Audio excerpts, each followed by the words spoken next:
Hello everyone, my name is Sahai and I'm making this video to talk about an experience I had with a pretty popular creator on this app by the name of Medusa's Judgement or Poetic Exposure TV.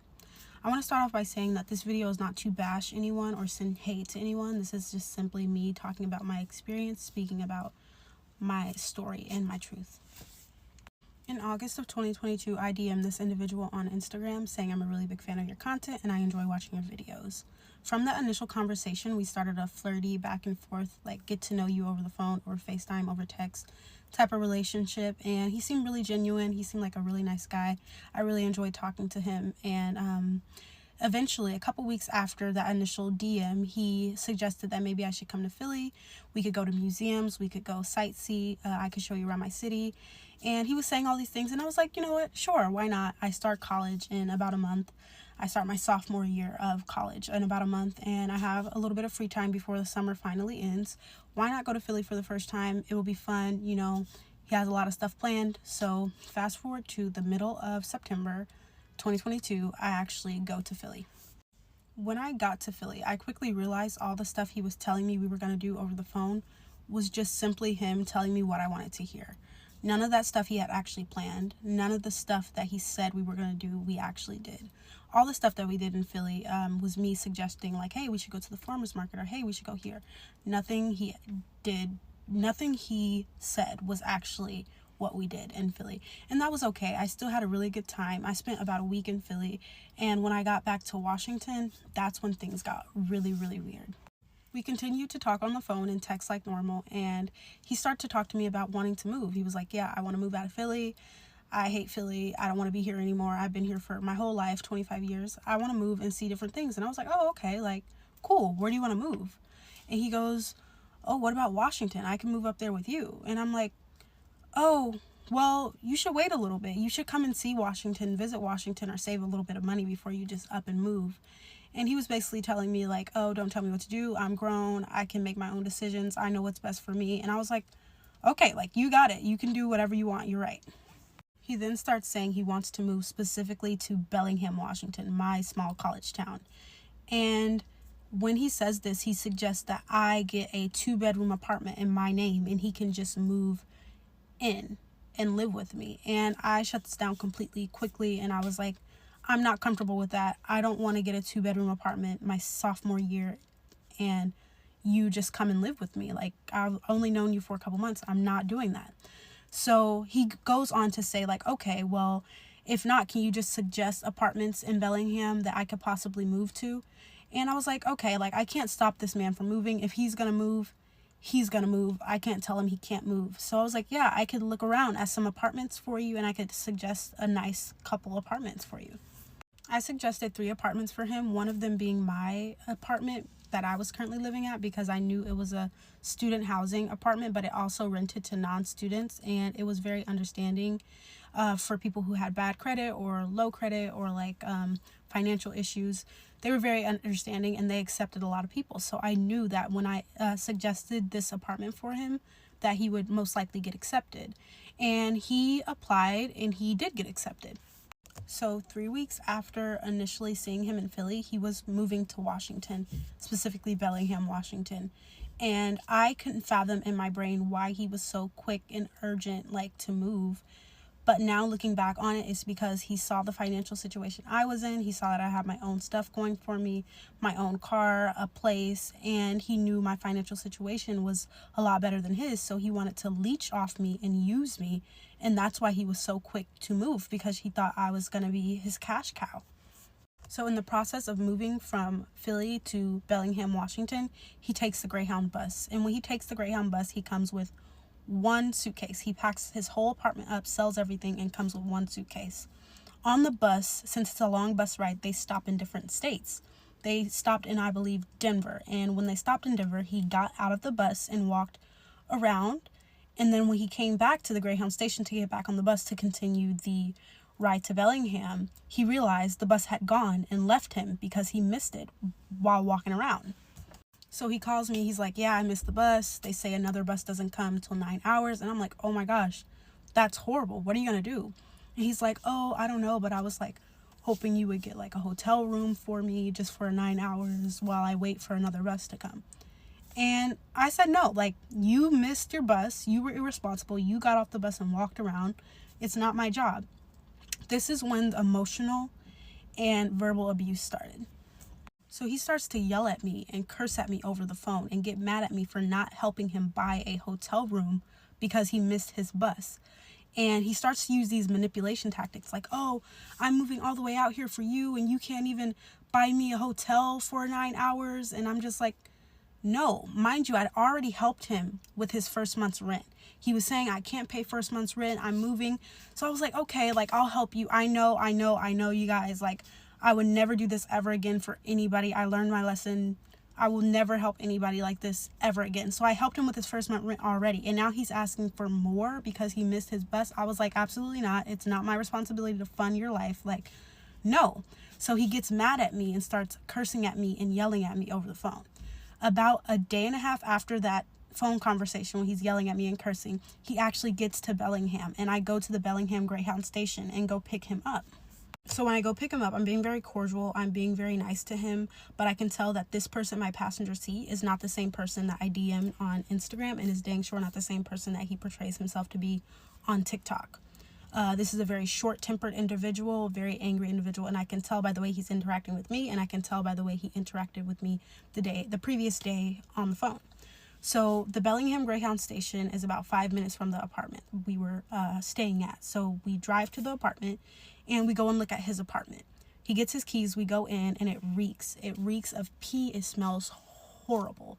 The roommate has a cat that has peed on any and everything in sight, and he turns to me and he says like, hey, can I just sometimes stay at your place just to sleep, or sometimes during the day, because I can't, like, the smell, I can't get used to the smell. And I felt really bad, and that was my mistake, feeling bad, my first mistake. And I said yes, and he completely took advantage of this and got really crazy.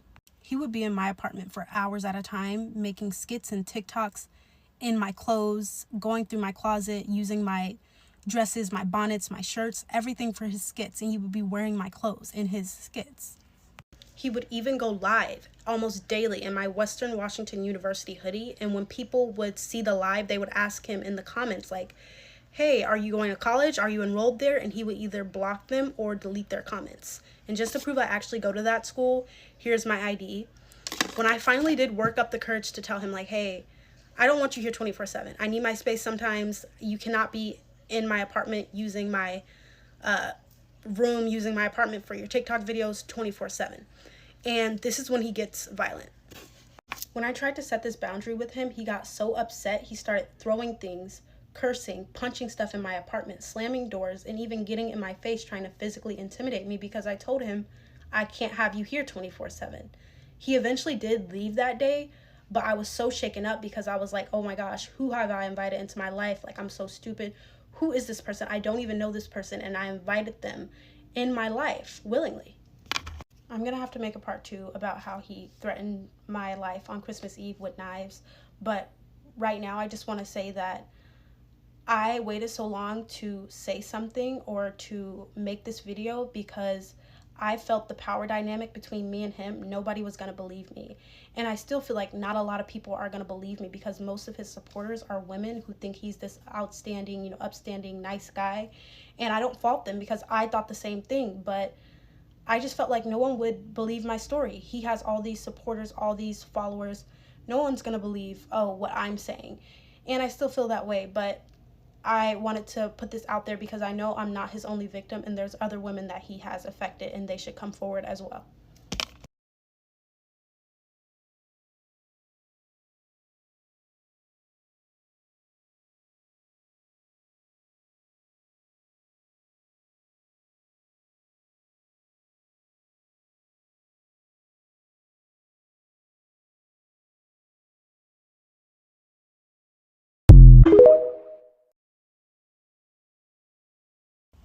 Hello everyone, this is part 2. Again, this is not to bash anyone or send any hate to anyone. This is just me telling my story. So about a day after, he goes crazy in my apartment because I told him he can't be there 24/7. He comes to my door and he has his head down and he's moping and going on a tangent about how nothing's working out for him right now and this move stressed him out. He has no money and all this stuff. And I quickly realized, okay, so he's basically apologizing without actually saying the words, "I'm sorry." And I used to have this problem, I can admit, a long time ago, but I never took someone for what they were when they first showed me. I always gave people chances and chances and chances because I always wanted to see the good in people, and I believe that everybody has good in them, and I believed he had good in him. So when he did this whole fake apology, I still allowed him to spend nights and sleep in my apartment. So he starts sleeping back at my apartment, and my roommates are okay with it as long as he's not there 24/7. So he starts sleeping there and everything is good. I perceived everything to be good for about 3 weeks. 3 weeks until November. When November came, I'm planning to go get my hair done.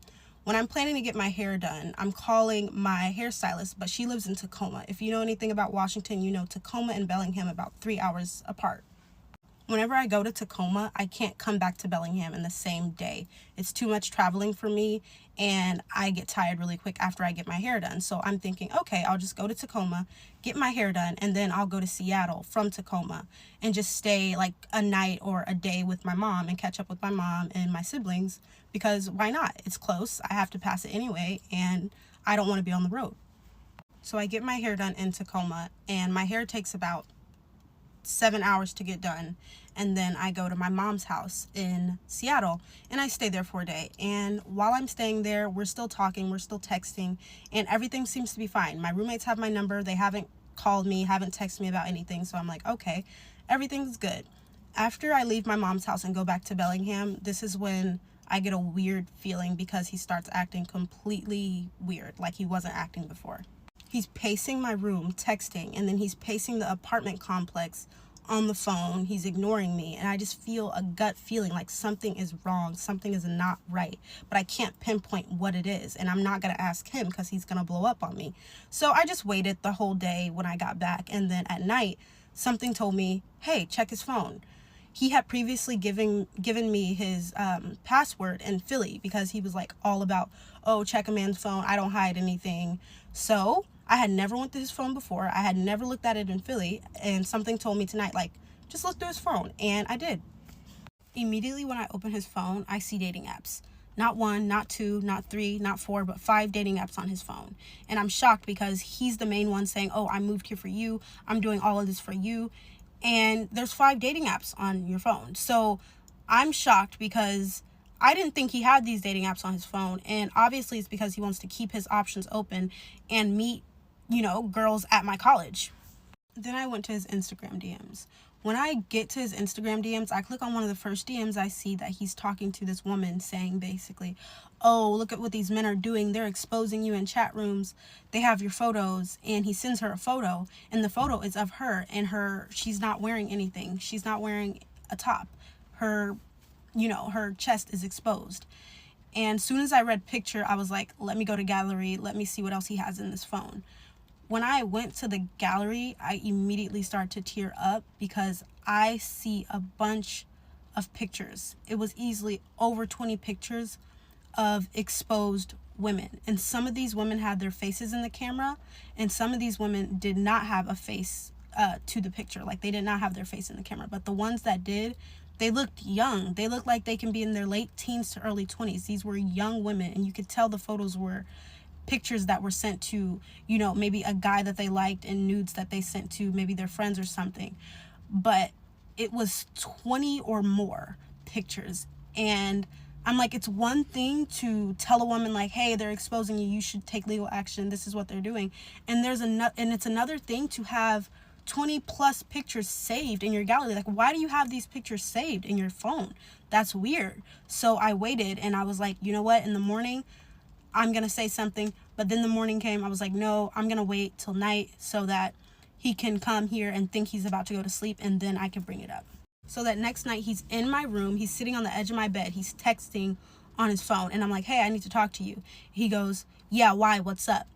And I'm like, I went through your phone. And before I could even say anything that I found, he jumps up, he's like, you went through my phone? And I'm like, yeah. So he starts pacing the room, panting and like shaking and stuff. And I'm like, yeah, I went through your phone and I saw everything. I told him everything I saw. I told him about the dating apps. I told him about all the pictures and the DMs that I saw. I told him everything, and he could not give me a logical explanation as to why he had 5 dating apps on his phone and why he had all those pictures of those exposed women. And it's not like he had all the DMs telling these women they were being exposed. A lot of these pictures were just random women that he did not know. So he's sitting at the edge of my bed with his face in his hands, crying, like loud boohoo sobbing. And I'm telling him, like, whatever you thought we had before, we definitely don't have that now. And at this point, I don't even have to tell him to leave my apartment. He knows I want him to leave. I tell him, like, hey, I could be cordial, I could be respectful with you, but, like, I don't like you. Respectfully, I tell him, like, hey, I don't like you. I don't like who you are as a person. And he's still crying, but eventually he does get up and leave. After this, everything's different. About 2 weeks goes by. I'm avoiding him. I'm not texting him as much. I'm leaving him on red because I just don't want to interact with him. And he senses that. At this point in time, it's November. It's like mid to late November. And my roommates are talking to me in the kitchen and they're telling me, like, hey, we need to start locking the door. We leave out in the morning and we're going to class, we're rushing to go out somewhere at night and we're leaving this door unlocked. We need to start locking this door. And everybody agreed to do their part to make sure the door is always locked. Then they also told me, like, we don't feel comfortable. Sometimes he's a little weird because every time we're walking to class in the morning or leaving, he's in the apartments, around the apartments, looking at them, giving them dirty looks, giving them mean mugs, and they just feel like he's weird. So at this point, Thanksgiving break is coming up for my college, and I have to make a decision. Do I leave him at these apartments where he could possibly make my roommates feel extremely uncomfortable, or where he could possibly try to get into my apartment when I'm gone because one of my roommates leaves the door unlocked, and bring a girl? I don't know what he's capable of at this point. I don't know if he would try to bring a girl that he meets on one of these dating apps into my apartment or what he would try to do, but I don't know what he's capable of. So I'm like, do I leave him here and go visit my family for Thanksgiving for a couple days? Or do I say, hey, like, you should come to Thanksgiving with me? So I came up with this plan to tell him, like, hey, my mom really wants to meet you. Like, you should come celebrate Thanksgiving with us. It would be great. It would be great for you to get out of Bellingham and see Seattle. It's perfect. It's perfect.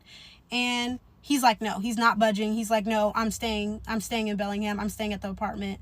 Like, no, I'm not leaving, basically. Mind you, my family doesn't know much about him. Only thing I've told them about him is that he has horrible anger issues and he takes his anger out on me sometimes.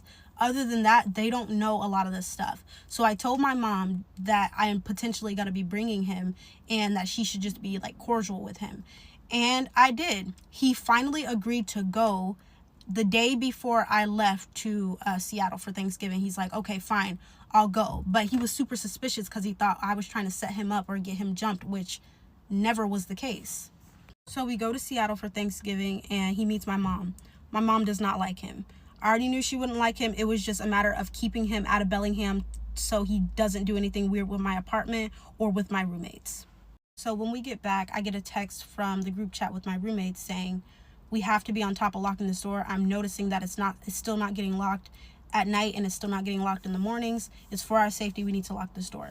And I start to be so thankful that I actually peer pressured him into coming with me, because no telling what he would have did when I was gone. I have a couple more things to tell you all, but I'm going to have to make a part 3, and that will be the last and final part.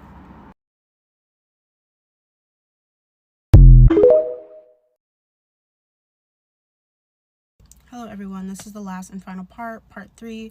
I want to say I'm not bashing anyone or sending any hate to anyone. This is just me telling my experience and speaking my truth.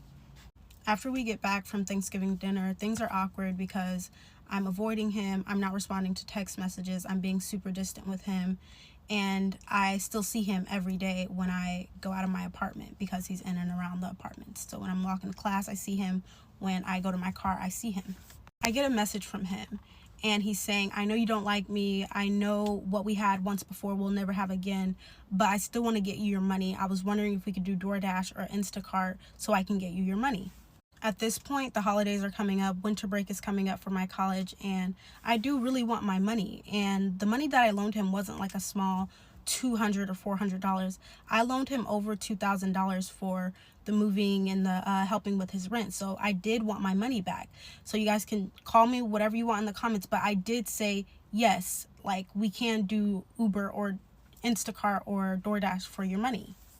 This whole situation was a learning experience, so I know not to do these things ever again. After Instacarting and doing DoorDash for a couple weeks, I completely shut it down because one of the last times we did Instacart, we got into an argument in the car. And I was in the passenger seat and he was driving my car on the highway. And he looked at me and he raised his voice and he said, "Keep talking to me right now so that I could flip this car and us both." And obviously I started crying and I completely stopped talking to him. And once we got back to the apartment, he went his way, I went my way, and he blocked me on Instagram, he blocked me on TikTok, and he blocked me on every social media that he had. And I'm still blocked on those things till today. At this time, it's winter break. Mainly everybody at the apartment is gone, including all of my roommates. Anybody who knows anything about college knows when winter break comes, everybody goes home and sees their family for Christmas, New Year's, that kind of thing. My family doesn't celebrate Christmas, so I had no reason to leave.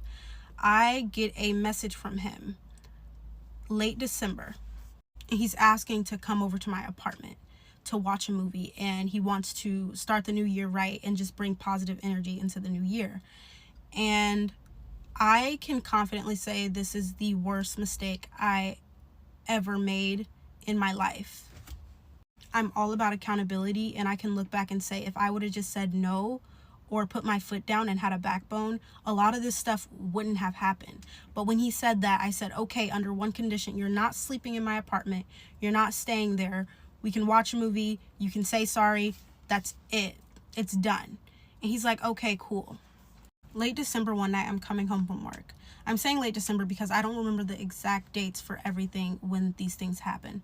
I'm coming home from work and he comes down the stairs and he's trying to help me park because I'm having some trouble. But I told him like, hey, I got it. I kind of brushed him off like, hey, I got it. I'm just taking a little bit more time because I just bought this new car.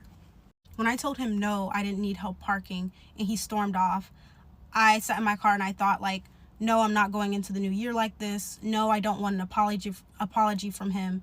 No, I don't want to pretend to be nice to him and like him and watch a movie with him for 2 hours in my apartment. Like, no, I'm not doing it. When I get up there to my apartment, I'm going to tell him, no, we can't do anything. So immediately when I get up to my apartment, he is going off. You never let me lead. You never let me help you. I was just trying to help you. I told him like, hey, I didn't need help.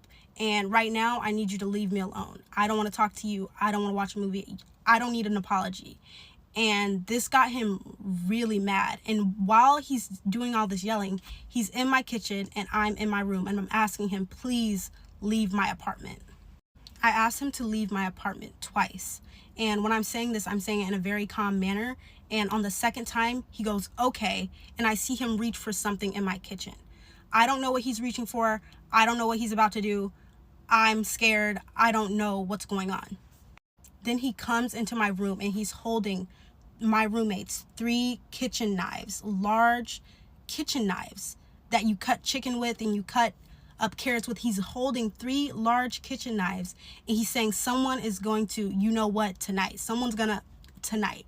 And by the time it takes me to get to my balcony to try to unlock my balcony door, then unlock my screen door, he already has me by my shirt, pulling me back into my apartment, choking me because he's grabbing so hard on my shirt. I'm trying to scream, I'm trying to yell, but he's pulling my shirt so hard it's choking me and I can't even get words out. And everybody's gone. These apartments are like a ghost town. None of my roommates are home and everybody went home for winter break. So I knew he knew this and that's why he felt comfortable doing what he did then and not any time before. So he gets me back in the room. He still has all 3 of them in his hand and he has me by the shirt. I go to reach for my phone. He grabs it. After this, I don't see my phone for a while. I'm asking him, please let me go. Please get off of me. He's refusing. He held these knives in his hand for hours. And when he put them down, he never put them back in the kitchen. He kept them in my room and I felt trapped and I had nowhere to go, no phone to text anybody, no phone to call anybody. And I also had no witnesses to this. My apartment didn't have cameras, and everybody was gone. That night, he stayed up yelling at me for hours. And when he finally did fall asleep, I felt trapped. He had my phone. He snatched my phone. I haven't seen my phone in hours. I couldn't call anybody. And I knew if I wanted to make a run for it, I would have to get through my room door, which was locked. And then I would have to go past the kitchen to the front door, which was also probably locked. So the probability of me getting out without him noticing or getting out without him grabbing me was very low. I stayed up the whole night crying, terrified of what he could possibly do to me. And when he did wake up finally in the morning, he pretended like everything was normal. He started talking to me like normal and didn't mention anything about what he did the night before, to the point where I'm like, were you even sober? Like, what is going on? And I asked him in the morning, since he was calm and pretending to be normal, leave my apartment, leave now and give me my phone. He left that morning and he gave me my phone, and I immediately called my mom, telling her everything that happened. And she immediately told me, call the police, call the non-emergency line, call right now. And that's what I did. I called them, and by the way they interacted with me on that phone, I immediately knew they were not taking this situation as serious as it affected me. They're asking me questions like, are you in any immediate danger? Did anybody see anything? Did the cameras catch anything? Is he still there right now? Do you know where he is? And I'm like, no, and no. Nobody saw anything. There are no cameras at this apartment. He's not here right now. I'm not in any immediate danger, but I'm still telling you guys, this is what happened. And the only reason I'm calling right now is because I did not have access to my phone. They went on to tell me that because it was hours ago, because it was last night, and he's not any immediate danger to me anymore, and nobody saw anything, and there were no cameras, that they can make a report, but they can't arrest him. So I'm stuck in my apartment with nobody here with me, and I don't know where he is at this point. This was late December, early January, and later that month in January, he tells me that he wants to go back to Philly. He's still not acknowledging the magnitude of what he did to me was horrible. He's not acknowledging that. He never even said sorry. But at this point, I want him out of my life for good.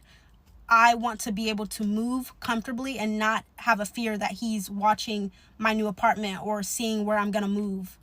So January flies by, and he's telling me when I get my income taxes, if I have enough, I'm gonna move and pay you your money, and so on and so forth. And I'm like, no, just focus on moving. Just focus on moving. Like, I don't want you in my life anymore. He gets his income taxes and he moves back to Philly in February.